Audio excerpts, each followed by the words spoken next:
Hey, Facebookers. Sean Andrew here. Wasn't going to go live until like Saturday, but a couple things have come up, and last night I got to spend some time with my son, which was awesome. I haven't really seen him or hung out with him since New Year's Eve. You know what I mean, New Year's Eve. And I really needed that. I really, really needed that. I didn't realize how much I missed that kid and how much I needed to see him laugh and all that stuff. So a big, huge thank you to my awesome wife and all the people that help here at UMAC, because I've never really taken a day off of UMAC to do something like that. And it was good. It refreshed my spirit, and my son really, really appreciated it, and we had a great time. But this message is for parents. This message is for parents, all karate parents, not just UMAC parents. I think I've touched base on this many, many, many times, but I have to remind everybody, and I hope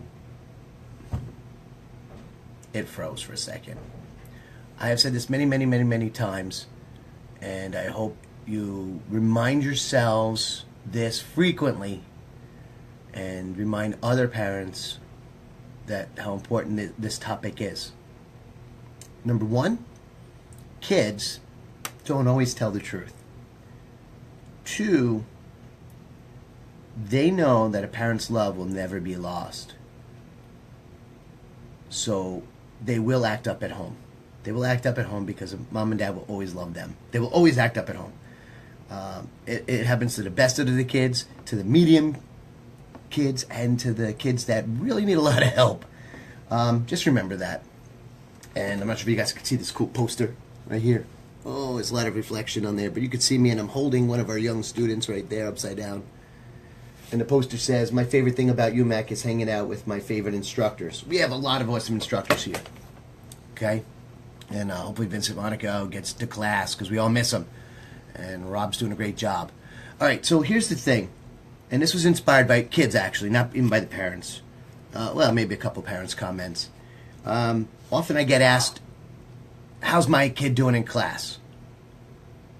And I'm always honest. If your kid is doing good, they're doing good. If they're doing great, they're doing great. They're awesome, they're doing awesome. I've only said, well, your kid could be doing better. I've only said that a couple of times. And I truly mentioned it. Tens was upside down. And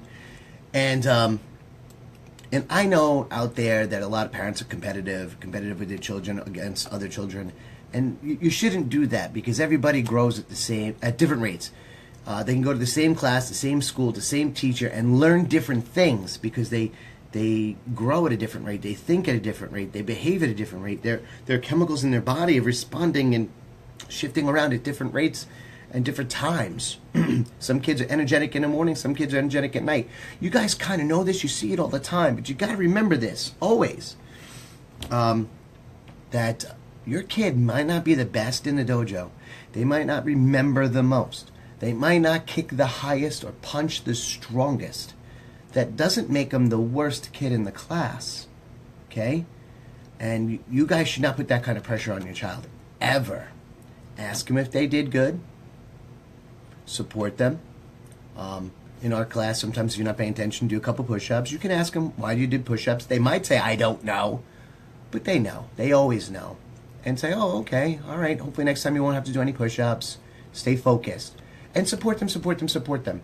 Because, especially at the dojo like this, there is never anything that bad that happens or detrimental to a spirit of a young person ever. We have philosophies like praise, correct, praise. Phone's ringing. That's a good sign. And we do that daily. We do it all the time. So even if Matt Cassidy, Matt, I'm going to use you as an example. Matt asks me all the time, how's my son doing? How's my son doing? How's my son doing? His son's doing pretty good. But because I know Matt very well, and I know what he wants for his son, I'm a little bit pickier on his son, just so his son pays a little bit more attention to himself. So he's more self-aware. Not because he's not good at karate. He's actually pretty good. But sometimes kids need to be honed in and focused, just like a camera, just like a scope. And that's, for instance, I'm going to use Monica. I hope she doesn't mind. Her daughter is amazing. And sometimes she's a super brown double stripe super leader in class, and sometimes she acts like a regular brown belt. And I need her to step it up if she wants that junior black belt. But I'm not going to kill her with the pressure, but I'm going to guide her. I'm going to tease her a little bit. I'm going to guide her in the right direction, see where she goes, to see if she shines. But her daughter's amazing. I mean, nobody can ever say she's not good. She's not great. We had a kid that came in.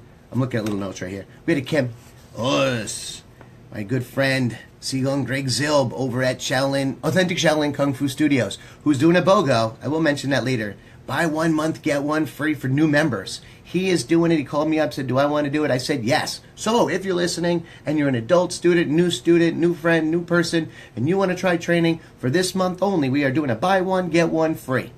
Okay?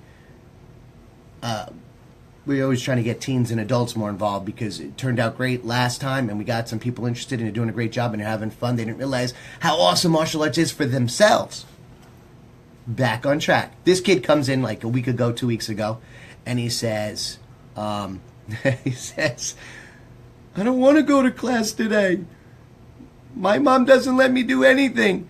I have no freedom. And I couldn't help but smile and giggle and laugh on the inside because this kid is a talented green belt. He is super, super smart. He even helps me out before that day, and he has helped me out after that day. He comes in to help the younger kids. So it wasn't really that he didn't want to go to class that day. He said he was tired, and he needed a break. He needed a break for that day. But that's not always good. Sometimes it's good if he made like 2 classes, 3 classes already. That's good. Then you take that one day off. Say, hey, you take it off today. You'll go tomorrow. Yes, Mom, no problem. But if they didn't make their classes and you let them skip that one class you want them to go, they got you. They own you. Yep. And then the parents sometimes find a way to sort of manipulate the situation to where it works out to their benefit. For instance, taking a kid. Listen, most of you guys don't know my background, but I used to pick up my daughter 45 minutes. I used to go 45 minutes to pick her up. Go do something with her. Drive her back to that house and then go back to my house in 45 minutes. So every day I did see my daughter, I used an hour and a half in the car just to see her. And I wish it was different. I wish that things were supposed to be the way they were supposed to be, where I was only supposed to drive one way. But I know at that point in time, I'm like, this driving really stinks. So I get it. Getting in your car, especially in the wintertime, and spending 5 to 10 minutes, which is no big deal, to pack up maybe other kids, get to the dojo, drop your kid off, either hang out here or come back. It could be a pain in the butt. I get it. But it is worth everything to that child. Because every single person in our dojo has a great, great time. A great time. And the things that they will learn will last forever. And I know this, for example, because my dad, I was doing soccer, I was doing baseball, I was doing karate school when the karate schools were open in my neighborhood, which open and shut quicker than, check cashing places. I have no idea what opens and closes these days. And thank you, Raina. We love the values we teach here because we learn them from our families and our close friends. And we use those values and lessons in our class while we teach. So thank you. So I decided I wanted to join the cadets in the parade because I saw that they had rifles. I thought the rifles were real. So when I joined up, my dad and mom, they paid like $35 to $45 for this 6-week program. And this was going back, I think maybe it was 8 or 9. And when I got in there, and on the first class, they handed us this practice rifle. It was white. I'll never forget it. And we duct taped the back and this and that. And I practiced and I practiced and I practiced and I practiced. And 3 weeks later, they showed us the guns we used in a parade, the rifles that we used in a parade, and they were just the same. They were just wood color, and they had a little metal on the top and a little metal at the end. And I'm like, this is not a rifle. So I wanted to quit. And my dad grabbed me and he said, listen, you asked us to do this. We paid for it. You're going to stick it out. You're going to finish this. And at the end, you'll never have to go back. You'll never have to do it again. But you're doing it. And I was so mad. I was angry. But I went to the next class reluctantly. But I was doing good. The person said, yeah, you're pretty good at this. I'm like, yeah, whatever. Next class, same thing. but it felt better, more compliments. By the end of the 6 weeks, and I could twirl that rifle around blindfolded, okay? And we never did the parade, so I don't know what happened with that, but when I finished that class, and my mom and dad were so proud of me, and they were so proud, and I got all these compliments from other kids, the other people that watched us, their parents. I was like, you know, Dad, thank you so much for making me stick that out. And he goes, that's how life works. You don't give up until it's over. You don't quit until it's done. And, you know, that lesson right there taught me more than the classes at school, because he taught me a lot of valuable lessons. And a lot of people were counting on me. And I made our little core group look best. I think we won like a prize for like the different groups. And I'm glad he did that. And moms and dads, if you have a youngster in karate, don't let him give up. And don't you give up on them. Yes, it's a pain in the hiney to drive them. Yes, it's this and that. But be proud of them, because I know our kids leave smiling every day. And when they do a test, we invite the parents in to watch them and what they can do. And that's not even half of what they can do. But there's always got to be that pressure, a little bit of pressure to see how they do, how they overcome their obstacles, and how they shine under stress. Because these kids are learning stress management, relationship skills, social skills, all while learning martial arts. We have this other kid, parents, that he's probably done the most push-ups I've ever given any one particular kid ever in his whole life. But this kid needs it, and I'll tell you why. He doesn't have a regular family life, does not have a regular family life. In fact, I don't think he has any male role models in his life. Not that he has to, but he doesn't have any. And I see that the kid struggles with social situations. He struggles in relationships with friends. I see him struggling with everything. And nobody is putting the foot down to teach him what's right and what's wrong, and how you talk to people and how to handle a situation. So this particular kid has done push-ups and has sat in a corner, almost like a timeout. We call meditation moments. You could steal that if you want. Meditation moments, and just think about what just happened. Why am I sitting here? What just happened? And if you're angry about it, try again. And this kid's getting ready for his junior black belt test. And his test will obviously be different than every other kid's, because we know him so well. And we're going to use all the stuff that's been plaguing this kid all his life and see how he handles it.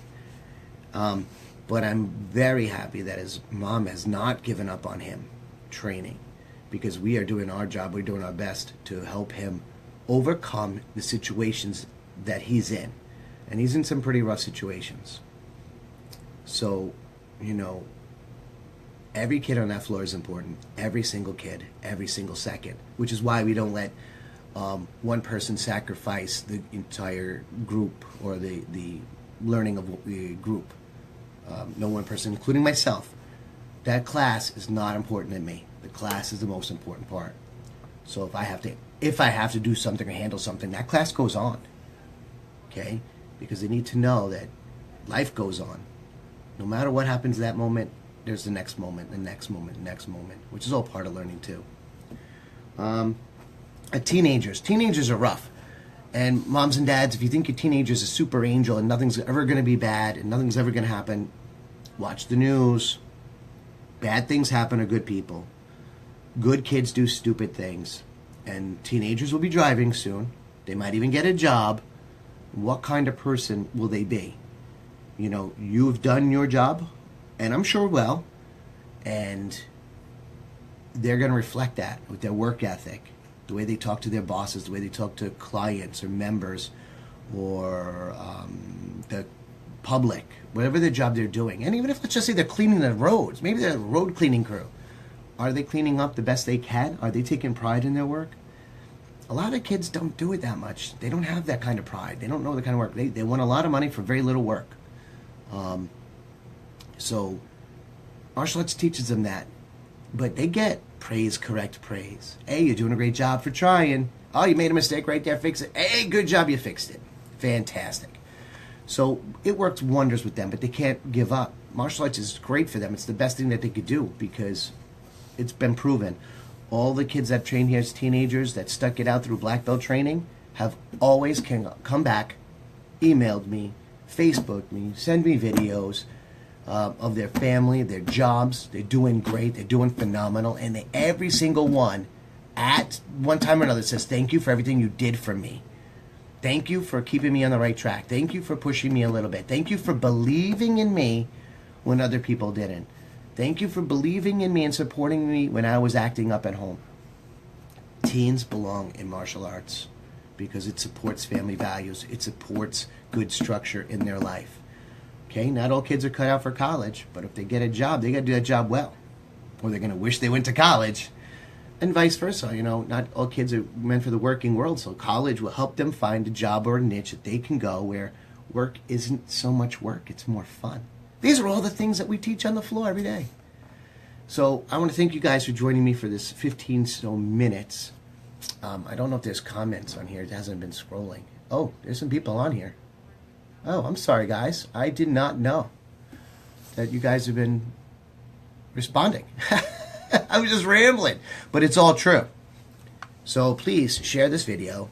Please check out Warrior Insights. I'm going to try and save this to Warrior Insights because this is a very important topic. Support your children. And if there's an issue, we're here to help. This is a three-way partnership, especially for the kids. Because you have your kids training, you got your martial arts teachers, and then the parents. Okay? The parents control everything. And we tell them that. Parents are in charge. Parents are in charge of testing. They have the last word on promotions. But, for instance, we have this one beautiful young lady. She's adorable. But she can't help but talk. Talk, talk, talk, talk, talk, talk, talk. And sometimes she does a push-up or two, and then I'll joke with her. And she'll do a push-up later on, and I'll joke with her. Well, one day she had a meltdown. And it tore my heart apart to see her upset, to see her mom upset. And I said, listen, this ain't over. Let's work through this. Let's work through this situation. And the mom said, what do you think a private lesson would do? I'm like, I think a private lesson's a great idea. So this young lady and I worked on a private lesson, and we had a blast. And I didn't let her talk. I gave her opportunities to talk. And she was learning the cues, when was a good time, when was not a good time. So in a private lesson, although she did a lot of karate, a lot of great karate, she learned. No, it wasn't Shayna. She learned a lot of good stuff about trying to control herself. And some kids, it's hard. They will have to learn later on or learn the signs. Sort of like a child that's hyperactive or attention deficit disorder. They can't help themselves. They really can't. And if they pick up on the signs, if they pick up on the little clues that are leading them there, they could actually help control themselves. And not all kids need to be on medicine. That's a parent's choice. And I've seen it where parents put children on medicine and it's done great things for them.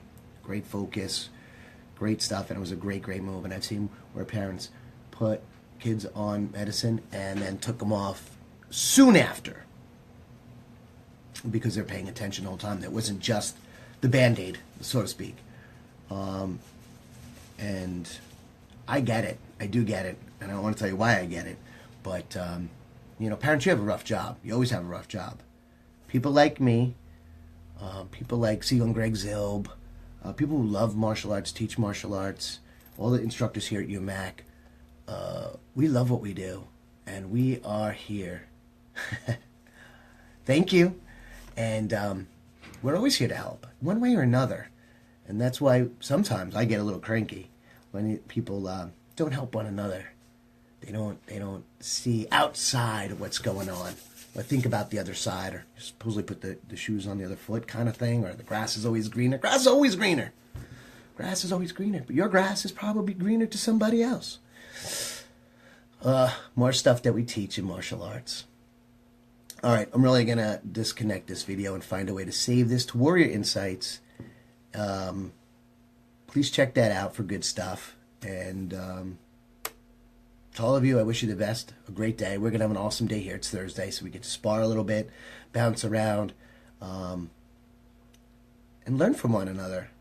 I learn a great deal from these children and from the parents, and honored to have them all here. And that's about all I could say. Thank you, everybody, for clicking in, for making a comment. I'll get to you. And when I scroll through, I wish my phone or my internet worked as good as everybody else's. But I see a lot of good people on here. So thank you very, very much. Even my friend Jeff from upstate. And he's got 3 beautiful children up there. All right. So push on it, parents. Don't give up. Never give up. Believe, believe, believe. Because there's always rough spots in everything. In life, in training, everything. I don't know what that was pretty nice. Where are we? LM Hannah. Thank you. Thank you very much. And we have a movie night next Wednesday. Valentine's Day movie night. So check that little meme video thing we have on my page. I think it's open to everybody. And if not, you have an open invitation now. And don't forget the BOGO. Parents, teens, people that don't train here, this is for new students only. Buy 1 month, get 1 month free. It could be, buy 1 month, get another person free at the same time, or buy 1 month and get the next month free. But it's only for February. So, act now. United Martial Arts Center. Check us out, umac-mma.com. Warrior Insights YouTube.